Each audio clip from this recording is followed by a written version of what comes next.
Hi! டே 1 first day நல்ல மழை. So காலைல சாப்பிட்டுட்டு இந்த கொடை கீழேயே ஒரு டிபார்ட்மெண்ட் ஸ்டோர்ல வாங்கிட்டு வந்தோம். நாங்க கொடை கொண்டு போல.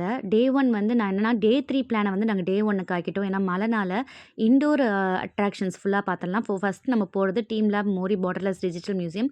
அது பக்கத்திலேயே தான் டோக்கியோ டவர். ஸோ அங்கேருந்து ஒரு 10 மினிட்ஸ்ல டுஷ்கி அவுட்டர் மார்க்கெட் எல்லாமே நியர்பை அந்த ஒரு ஒரு சர்க்கிள்ல வந்து அப்படியே நம்ம பார்த்துட்டு திருப்பி ரிட்டர்ன் வர மாரி நாங்க இது பண்ணியிருக்கோம். எங்களோட டே 3 பிளான் வந்து நாங்க இதில வந்து இருக்கிறதெல்லாம் கம்ப்ளீட் பண்ணணும். எங்கனால எவ்வளோ முடியுதோ கம்ப்ளீட் பண்ணிட்டு வந்துரலாம் அப்படின்னு சொல்லிட்டு டே 3 பிளான டே 1க்கா மாத்திருக்கோம். ஸோ இதில நான் கையில வந்து 3 மேப் வச்சிருக்கேன். ஒண்ணு வந்து எந்தெந்த ஏரியா வந்து ஏரியாவா பிரிச்சாச்சு. அதுக்கப்புறம் மெட்ரோ லைன்ஸ் என்னென்ன லைன்ஸ் வந்து இருக்கு. ஸோ ஒரு லைன்னா அந்த நம்ம வாங்குன டிக்கெட் செல்லாது. ஸோ ஒரு டிக்கெட்டுக்கு எந்தெந்த லைன் செல்லுன்றதையும் மார்க் பண்ணிக்கணும். நாங்க ஒசாகேலேருந்து டமாச்சிக்கு வரணும். ஸோ அதில என்ன மெட்ரோ லைன் வந்து யூஸ் ஆகுதோ அத நாங்க யூஸ் பண்ணிக்கணும். ஸோ ஒசாகி ஸ்டேஷன்லேருந்து இபிசு ஸ்டேஷன் போயிட்டு, அங்கேருந்து இன்னொரு லைன் மாறி இபிஷு ஸ்டேஷன்லேருந்து கமாச்சிக்கோ ஸ்டேஷன் போணும். ஸோ அதுலேருந்து ஒரு 4 மினிட்ஸ் வாக்கில வந்துரும். ஸோ இதெல்லாம் எங்களுக்கு எவ்வளோ அந்த ஒரு ஆளுக்கு எவ்வளோ எண்ணுன்றது வந்து அவங்களே மென்ஷன் பண்ணிட்டாங்க. எவ்வளோ டைமிங் உள்பட.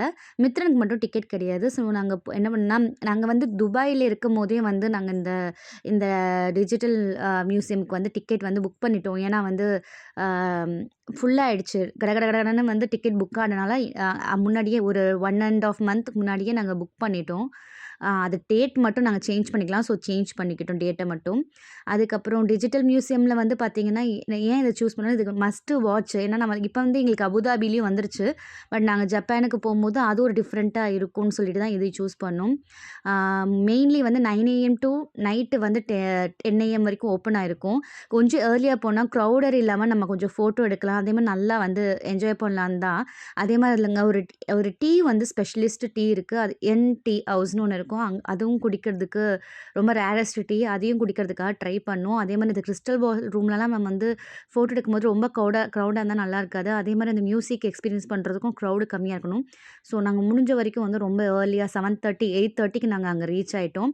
லாக்கர் ரூம்ல எங்களோட திங்ஸ்லாம் வச்சுட்டு, அதுக்கப்புறம் எல்லா கீயும் வாங்கிட்டு, நம்மளுக்கு வந்து டைமிங் கிடையாது. எவ்வளோ நேரம் வேணாலும் உள்ள எக்ஸ்ப்ளோர் பண்ணலாம். பட் நம்ம டூரிஸ்ட்னால முடிஞ்ச வரைக்கும் எக்ஸ்ப்ளோர் பண்ணிட்டு டக்குன்னு வெளிய வந்துரும். ஸோ எங்களுக்கு ஒரு 4 ஹவர்ஸ் இது எடுத்துச்சு. 4 ஹவர்ஸ் வந்து நாங்க ஃபுல்லா சுத்தி பார்த்துட்டு, போன ரூமே போலாம். ஏன்னா ஒரு தீம் மாறிட்டே இருக்கும். ஒரு ரூம்ல வந்து ஒரே மாரி 4 தீம் இருக்கு ஆக்சுவலி. ஸோ அந்த தீம் மாற நம்ம சுத்தி வந்தோம். ஏன்னா ரொம்ப கன்ஃப்யூஷனா இருந்துச்சு. ஏன்னா ஒரு மேப் கிடையாது. நம்ம ஒரு ரூம்குள்ள போனா நம்ம தான் ஞாபகம் வச்சுக்கணும். இன்னொரு ரூம்குள்ள போனா கனெக்டிவிட்டி அப்படியே ஒரு புதருக்குள்ள போயிட்டு வர மாரி இருக்கும். ஸோ அ இந்த இதோட வீடியோ வந்து நான் நெக்ஸ்ட் அட்டாச் பண்றேன். ஸோ ஃபர்ஸ்ட்டு நாங்க எப்படி ட்ராவலுக்காக ஒரு ப்ரி முன்னாடியே வந்து இந்த வீடியோ போடுறதுக்கு முன்னாடி உங்களுக்கு எக்ஸ்ப்ளனேஷன் குடுத்துரலாம் அப்படின்னு சொல்லிட்டு தான் இந்த வீடியோ. ஸோ உள்ள போயிட்டு நாங்க என்னென்ன பார்த்தோன்றத வந்து டைரக்ட்டா விர்ச்சுவலா காட்டுறேன். தேங்க்